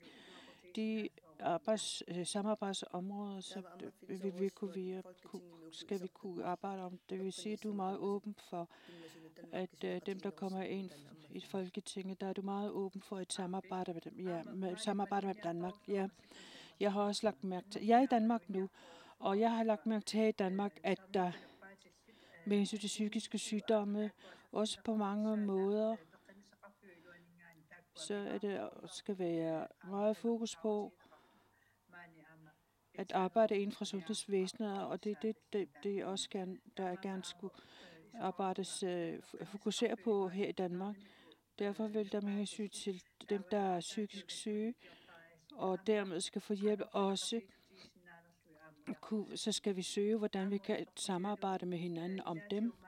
Også fordi vi sender nogen til Danmark, som har psykisk syge og har begået noget ulovligt for at få dem behandlet i Danmark. Jeg synes også, det er et vigtigt samarbejdsområde. Tak til dig, Mimi Karlsen, fordi du har tid til os. Selv tak, og have en god aften. Jens Erik Poulsen, sundhedsvæsenet, er et grønlandsk ansvarsområde. det har været fokus i folketingsvalg, der er mange, der har påpeget. Og Mimi Carlsen siger, at sundhedsministeren for Grønland siger, at hun føler, at hun har fået nogle samarbejdspartner. Hvad tænker du på med hensyn til det? På den anden side er det ikke overraskende, at der under valgkampen har været fokus på sundhedsvæsenet. Serviceringen fra sundhedsvæsenets side er altid i dagsordenen, og når politikerne taler, de tænker også på, hvilke områder der er interesse for fra samfundets side. Så det er ikke overraskende at sige, for det første at sige, at der på en eller anden måde også har været på valgagendaen. Vi har overtaget sundhedsansvaret her i Grønland. Man kan godt have det tæt på valgagendaen, men hvis der på en eller anden måde skal gives hjælp fra Danmark, så skal det være en henvendelse fra deres grønlandske regering til den danske regering. Et krav, som er fra befolkningens side. Det der er vores ansvar også, ikke? Ikke sandt? Nu skal vi besøge nogle af partierne. Naderak, som er på Hotel Hansigget. Hvordan har I det i Naderaks festsal? Her i Hotel Hansiggets restaurant. Gastro Rask er opstillet fra Naderak allerede her. De er allerede glade, især med hensyn til de tal, der kommer frem, når de ser dem, og de råber hurra for dem selv, så det er utroligt glade. Jeg står her med Kirsten Finker og Juno Bertels. Først Kirsten. Hvordan føles det at være førstegangsopstiller? Det er så udfordrende, og det er dejligt, og folk er glade i dag, da de gik forbi valgstedet. Og aftenen er rigtig dejlig, og en rigtig dejlig festaften. Juno Bertelsen, hvem er dig? Hvordan føles det at være førstegangsopstiller? Det er utrolig dejligt, en stor oplevelse. Det, der også er blevet sagt, det er, at jeg bliver bedre og bedre til grønlandsk. Og træde frem, hvor jeg bruger det grønlandske folk. Det har været lidt rørt, men jeg har været lidt berørt, og det har også været utroligt dejligt, at alle dem, der støtter, og at de er glade for det, at jeg respekterer vores sprog og bruger dem godt. I må have haft lidt travlt. Igen?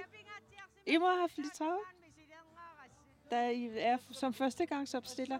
Ja, virkelig meget, men det er dejligt. Det er rigtig sjovt.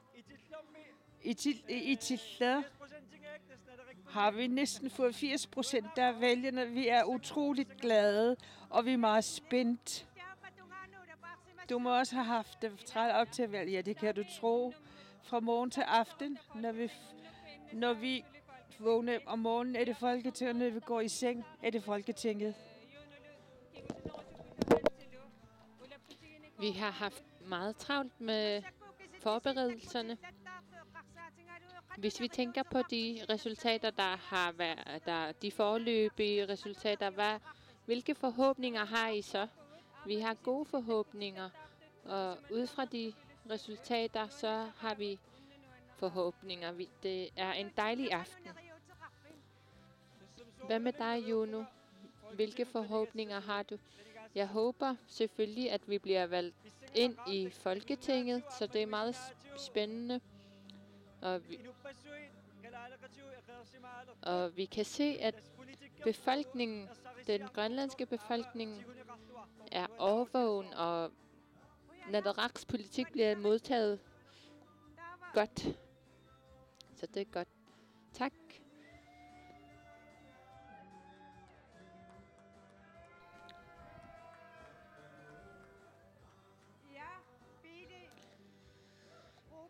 Pelle Broberg, meget kort, så vil jeg gerne spørge dig, om de her resultater, som er foreløbige. Hvordan er det indtil nu? Vi har været lidt overrasket, at en masse borgere i Itilleq støtter vores parti. Måske ønsker de, at Hans kommer med i Folketinget. Altså, vi har en position, hvor vi støtter bygdeborgerne, og det er blevet godt modtaget, og det er vi meget glade for. I er tilfredse med jeres resultater indtil nu. Ja, det er rigtigt. Hvem stiller sig op uden at have forhåbninger om at vinde? Så vi glæder os. Hvem er det, der spiller i aften? Eigil Petersen Trio. Hvis I lige kan præsentere jer selv. Sæt og Gabba og Eigil.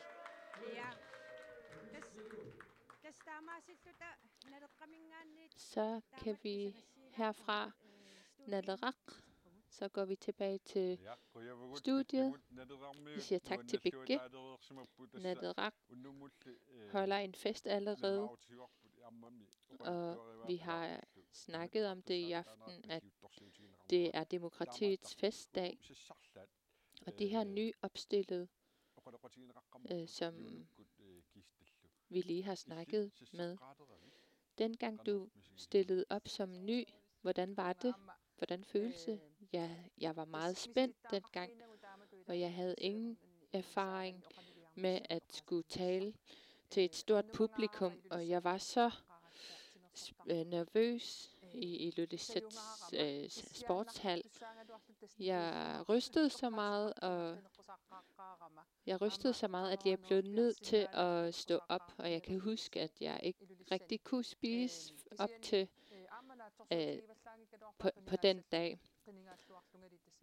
Og jeg havde ikke regnet med at vi få så mange stemmer, så dengang var det meget overraskende, og det var et stort ansvar, som jeg skulle tage. Men det var en god oplevelse alt i alt, og det er en dag, hvor man har i flere uger eller flere måneder forberedt sig, og når det så sker, så kan man ikke gøre mere, så skal man vente.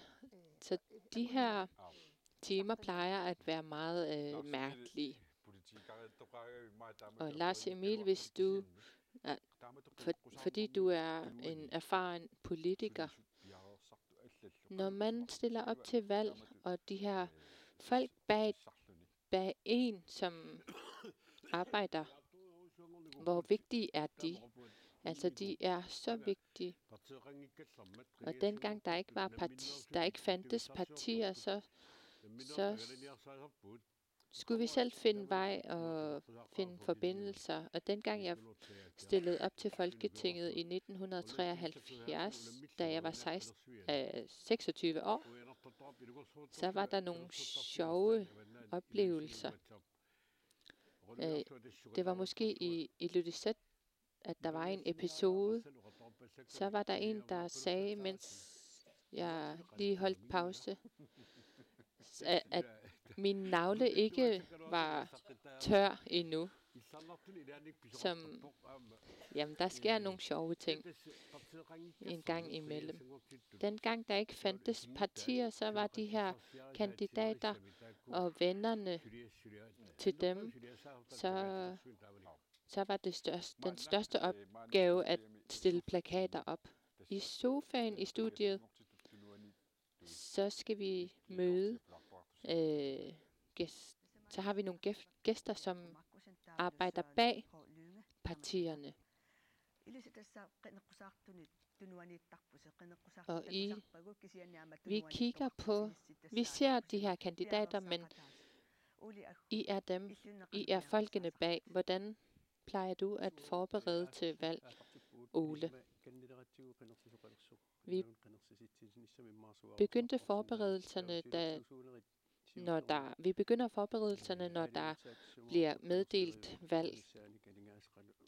Og så kigger vi på økonomien og hvor mange midler vi kan bruge til at føre valgkampen. Og så begynder vi også at arbejde med, hvem der skal stilles op, og det er mere papirarbejde. Hvordan skal plakaterne se ud, og der er en masse detaljer, som vi har planlagt og forberedt siden sommers. Og også fordi Inatsisartut-samlingen kører lige nu, så har vi haft travlt. Hvad med jer, Suduarak? Vi fra Inuit Ataqatigiit, så vi startede, da det blev udmeldt, at der ville være valg. Jeg var mere koordinator,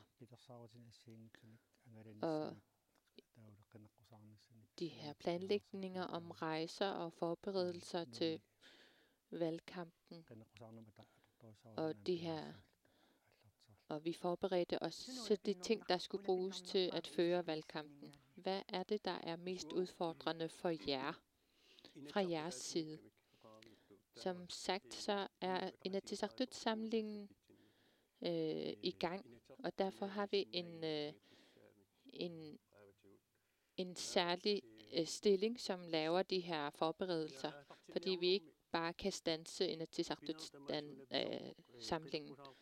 Hver gang der skal være valg, vi har for eksempel 4 opstillet, og når det er blevet udmeldt, at der skal være valg, så skulle de her 4 kandidater lære hinanden at kende, fordi de ikke kendte hinanden i forvejen. Og de skulle lære hinanden at kende, og hvilke holdninger de skal gå ud fra. Og efter de havde lært hinanden at kende, så har de kunnet samarbejde rigtig godt. Og de har været i dialog med hinanden og har været meget selvstændige på trods af, at de har samarbejdet. Og altså hvis de havde haft meget særskilte meninger og holdninger, men det har ikke været tilfældet, at der har været stor enighed, og derfor har arbejdet været meget stille og roligt. Vi ser lige på de resultater, og endnu er der kommet resultater. Lad os lige kigge på dem. Og Nuuk, hovedstaden i Grønland, er fremkommet med resultaterne. Inuit Ataqatigiit, altså 50% af dem deltagelse. IA 34,6%, Siumut 24,3%, Demokrati 23,1%, Naleraq 10,4%, Atassut 2,5%. Og som vi kan se på højre side, så kan vi se, hvordan det har været i sidste valg. Og vi kan se, at der er sket nogle ændringer. Hvad siger tallene, Sara? For det første, så er det, som vi har forventet. Inuit Ataqatigiit bliver stemt godt i Nuuk, og Siumut plejer at være den anden. Og der er ikke sket de store ændringer, men Demokratiet har fået så stor fremgang. Jeg mener, det er Anna Wangenheim, der er skyld i det. Og vi ser, at det mest er Anna Wangenheim, der viser sig fra demokratiet. Men det her ansvar om at være i koalitionen, for at balancere det i folketingsopstillingen, så kan det godt have betydning, og derfor kan det være interessant. Er det interessant, fordi at der er nogle af partierne, som har fået stor fremgang. Og Nuuk er den største, man kan måske sige, at det er den største sted. Hvad mener du om, at der har været 50% deltagelse? Vi kan lige kigge på personstemmerne.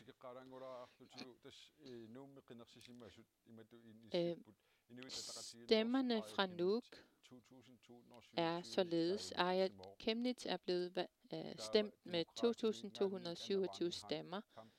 Anna Wangenheim Demokratiet 1.535. Siumut Agi-Matilda Højdam 1.465. Og den her opstilling, Jens Rak, hvad siger det om folketingsvalget? Altså stemmerne fra Nuuk viser, at Anna er blevet stemt godt ind. Og vi kan også se, at Agi også har fået mange stemmer. Men Aaja, selvom hun fører den her, så er der tilbagegang. Og man kan sige, at det er gået til Anna og Agi. Vi kan også se, at Hans er med gode resultater, med mange stemmer. Vi kigger lige på tallene igen i løbet af aftenen. Så tager vi til Noah Mølgaard hos Demokratiet. Hvordan har Demokratiet i aften? Altså de her tal, som bliver vist, så bliver der råbt, og stemningen er god. Vi sidder her, og partilederen hos Demokratiet, Jens Frederik Nielsen, hvordan vil I bruge aftenen? Vi skal bruge det til at hygge os. Vi har arbejdet hårdt frem til i aften, og vi er glade for at kunne bruge aftenen i demokratiets ånd. Vi skal hygge os, der vil være musik, og der er nogen, der kan tage det stille og roligt, som har arbejdet hårdt frem til i aften. Vi skal nok bruge aftenen på en hyggelig måde. Hvordan tager I imod de her resultater? Vi ser, at der har været stor fremgang i landet, og det viser bare, at der er ønske om, at der skal ske nogle ændringer, og vi har arbejdet hårdt for det. Og der er ved at ske en ændring og en skift, så vi er glade for det.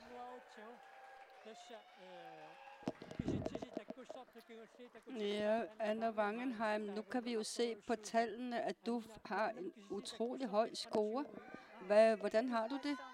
Jamen, jeg er utrolig rørt, og jeg er også meget stolt over, at vælgerne har udvist så stor en tillid til mig, så jeg er rigtig glad. Og jeg føler mig også rigtig klar. Og derfor så vil jeg selvfølgelig gøre, hvad jeg kan for at indfri det, som man forventer. Jamen, hvad er det, du har haft held med under valgkampen? Jamen, det er måske min troværdighed, og også, at jeg ønsker at indgå samarbejde ærligt og redeligt, fordi det er også noget, der er vigtigt for samfundet. Så måske er det fordi, at jeg har udvist tryghed og troværdighed over for omverdenen, at det er derfor, at jeg får de her mange stemmer. Nu ved vi jo ikke, hvornår det færdige resultat løber ind, men hvis du bliver valgt til Folketinget, hvad vil du så bruge resultatet til? Jamen, vi kan jo bruge resultatet til rigtig mange ting. Vi kan jo se, at der er blevet større og større troværdighed til vores parti og tillid til vores parti, så på den måde, så kan vi jo sige, at vi er klar også til næste gang.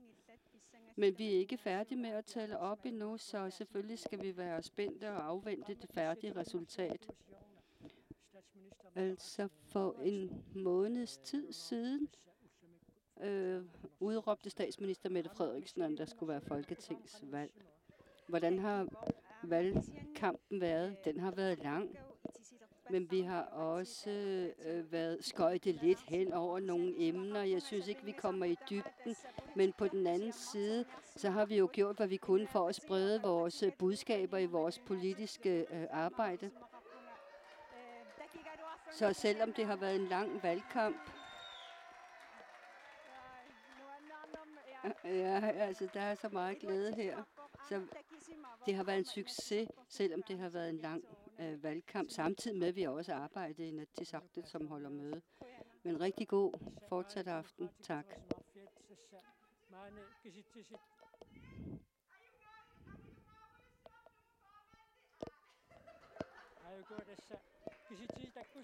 Ja, vi har stadigvæk, der kommer stadigvæk flere tal ind og resultater ind. Og her er glæden stor i Nuuk, Ringmokbut, i Café Damu, hvor demokratiet samles sammen. Ja, de har en hyggelig aften. Og selvom vi også bare sidder her i studiet, så har vi da også en fornøjelig aften, os der sidder her. Og nu skal vi en tur til Sydgrønland. Eller nej, vi skal først se nogle tal. Nu skal vi til hele Grønland, og det er med 66% af stemmerne optalt indtil videre. Og jamen, klokken er først ved at være 22, så det går stærkt. Så foreløbig landsresultat, hvor vi kan se, at 29% har været op at stemme. Siumut sidder med førertrøjen med 37,45. Og Inuit Ataqatigiit følger stærkt efter lige efter, og så Demokratiet som nummer 3, Naleraq som nummer 4, og Atassut som nummer 5, og så selvfølgelig løsgængeren, som har fået 130 stemmer her på landsplan. Men vi er oppe på 68% af de optalte stemmer efterhånden. Er du overrasket? Nej, det er jeg ikke. Altså, jeg synes, at der var sol og måne og stjerner på, at Siumut havde en rigtig god valgkamp. Og så ved vi jo også, at Aya har været igennem 2 valgperioder. Og hun har jo haft en finger på rigtig mange områder og mange emner og sager. Så derfor så fik hun også en masse kritik selvfølgelig. Så selvfølgelig har hun nok været bebyrdet af den negative kritik, der har været over for hende. Men uanset hvordan man som politiker arbejder, så er det jo vælgerne, der bestemmer. Jamen det er også derfor, jeg heller ikke er så overrasket i forhold til, hvem der bliver det første parti, fordi jeg kan se, at det måske bliver Siumut.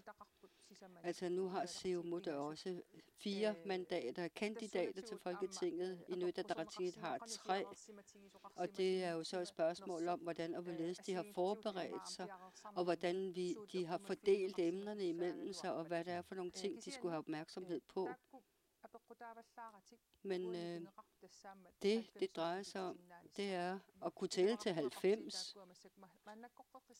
Og lige nu må jeg sige, at Siumut, det er jo Socialdemokraterne, lige så vel som det ene færøske medlem også er socialdemokrat, lige så vel som man fra Grønland i hvert fald har sagt, at man vil pege på Socialdemokratiet eller Mette Frederiksen. Så derfor så kan man sige, at de nordatlantiske mandater er blevet kongemager eller dronningemager for den sags skyld.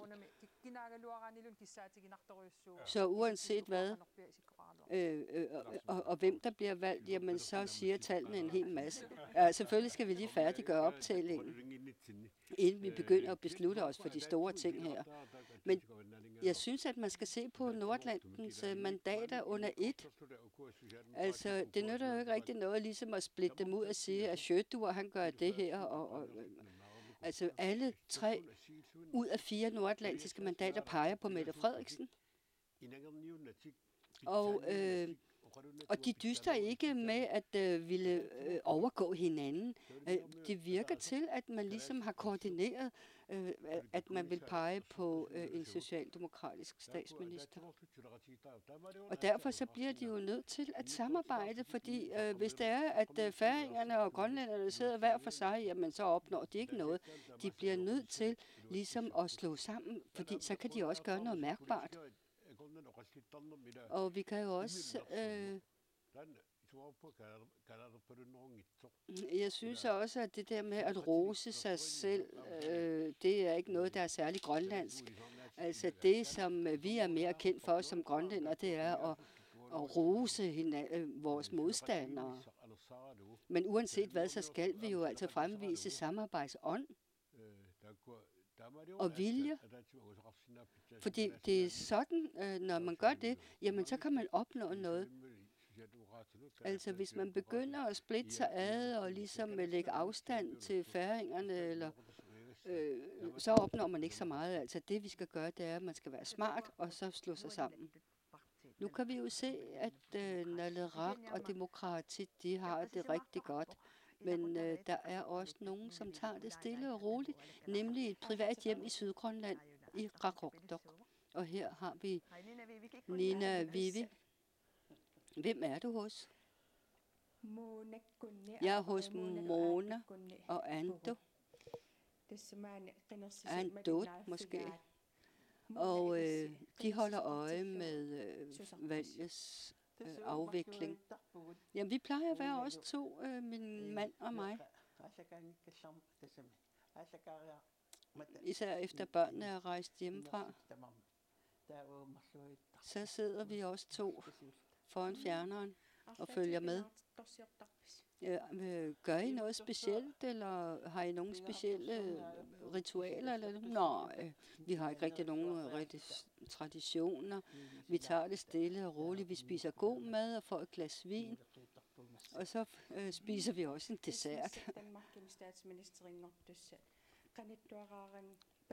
Nu lyder det til, at man er meget tæt på at få afgjort, hvem der eventuelt kan blive statsminister, og i forhold til, hvordan grønlændere kan være, grønlandske mandater kan blive udslagsgivende. Hvad mener du om det? Jamen, det er utrolig spændende. Og det er jo først for nylig, vi hørte, hvordan det gik i Danmark. Måske får vi sved på panden over, hvordan det går i Danmark. Måske kommer det til at tage nogle dage, inden de får lavet en regering, så det er spændende. Hvad mener du om selve valgkampen? De er rigtig dygtige, mange af de unge, der har kæmpet, og de har gode uddannelser, velformulerende, og de er vidende om rigtig mange ting og har kendskab til rigtig mange ting, så jeg tror, vi har mange forhåbninger til vores unge mennesker. Jamen tak. Og nu skal vi til Ado, ægtemanden. Du har fulgt med i politik i rigtig mange år. Hvad er det, der er vigtigt for dig? Det, der er vigtigt for mig, det er, at man gør noget for de svage og for de dårligt stillede i samfundet.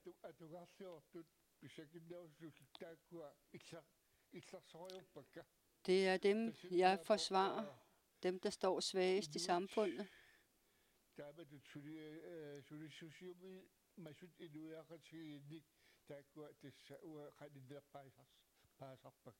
Så det er dem, jeg identificerer mig mest med. Men med hensyn til, hvilke farver kandidaterne har, eller der har jeg fra jeg var ung. Og efterhånden som jeg blev voksen, så er jeg blevet mere og mere rød. Så i dag er jeg blevet lilla. Jamen, hvorfor har du været rød? Jamen, dengang vi var børn, i 40'erne, der boede vi i en bygd, hvor der kun var fiskere og fanger. Og der fik vi ofte oplevelsen,